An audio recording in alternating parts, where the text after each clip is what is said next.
की प्रतिष्ठा इस बार दांव पर लगी हुई है।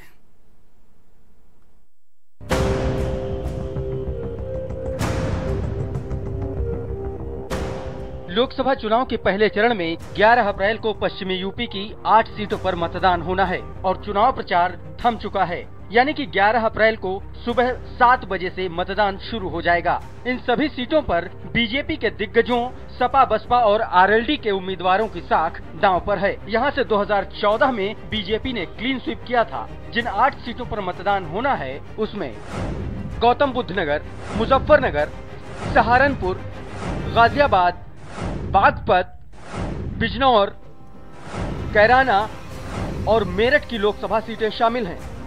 इन सीटों पर कई दिग्गजों की किस्मत दांव पर है, जिसमें गौतम बुद्ध नगर से बीजेपी से महेश शर्मा, कांग्रेस से अरविंद सिंह और बीएसपी से सतवीर नागर की साख दांव पर है। तो वहीं मुजफ्फरनगर से बीजेपी से संजीव बालियान और आरएलडी से अजित सिंह की साख भी दांव पर लगी हुई है। सहारनपुर से बीजेपी से राघव लखनपाल, कांग्रेस से इमरान मसूद और गठबंधन से फजलुर रहमान की साख भी दांव पर है। इसके अलावा गाजियाबाद से बीजेपी से जनरल वीके सिंह, कांग्रेस से डॉली शर्मा और सपा से सुरेश बंसल की भी साख दांव पर लगी हुई है। उधर बागपत से आरएलडी से जयंत चौधरी और बीजेपी से सत्यपाल सिंह की भी साख दांव पर है। बिजनौर से कांग्रेस से नसीमुद्दीन सिद्दीकी, बीएसपी से मलूक नागर और बीजेपी से भारतेंद्र सिंह की भी साख दांव पर लगी हुई है।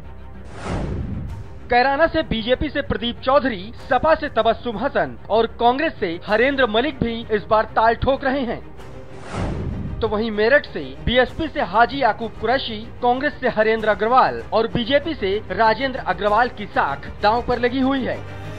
चुनाव प्रचार थमने के बाद अब 11 अप्रैल को इन उम्मीदवारों की किस्मत ईवीएम में कैद हो जाएगी। बहरहाल 2014 जैसी इस बार मोदी लहर नहीं है और सपा बसपा आरएलडी के गठबंधन से सियासी समीकरण एक तरफा नजर आ रहे हैं। देखना होगा कि मतदान के बाद ये समीकरण किसके पाले में जाएगा।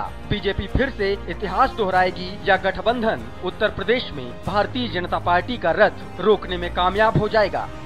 ब्यूरो रिपोर्ट, भारत समाचार।